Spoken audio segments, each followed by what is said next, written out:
আমি আজকে ডিম কষা করব, তার জন্য প্রথমে ডিমগুলো সেদ্ধ করে এরকম কেটে কেটে নিয়েছি। তেল গরম করে প্রথমে নুন আর হলুদ দিয়ে ডিমগুলো ছেড়ে দেব।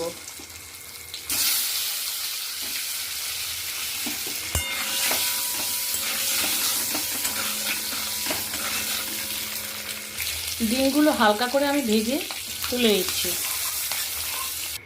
ওই তেলেই সামান্য জিরে, একটা এলাচ আর সামান্য একটু দারচিনি দিয়ে দিলাম, একটা ছোট পেঁয়াজ দিয়ে দিলাম।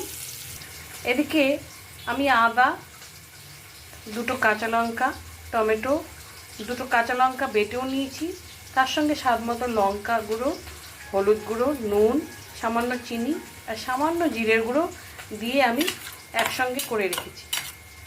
পেঁয়াজটা ভাজা হয়ে গেছে, এবার আমি সমস্ত মশলার পেস্ট দিয়ে দিলাম। মশলাটা আমি ভালো করে কষিয়ে নেব। আমি বাড়িতে যেটাই রান্না করি সেটাই আপনাদের সঙ্গে আমি শেয়ার করি। আপনাদের যদি আমার রেসিপিগুলো ভালো লেগে থাকে তাহলে অবশ্যই আমাকে সাবস্ক্রাইব করবেন, লাইক দেবেন, আর ভালো লাগলে সেটা কমেন্টের মাধ্যমে অবশ্যই জানাবেন। আমি এবার একটু গরম মশলা গুঁড়ো দিয়ে দিলাম, দিয়ে ডিমগুলো সবগুলো দিয়ে দিলাম।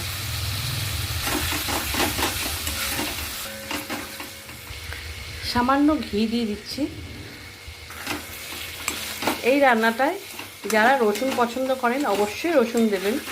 আমার হাজব্যান্ড রসুনের গন্ধ একদমই পছন্দ করে না, তাই আমি দিই না। ডিম কষাটা আমার একদম রেডি, এবার আমি নামিয়ে নেব।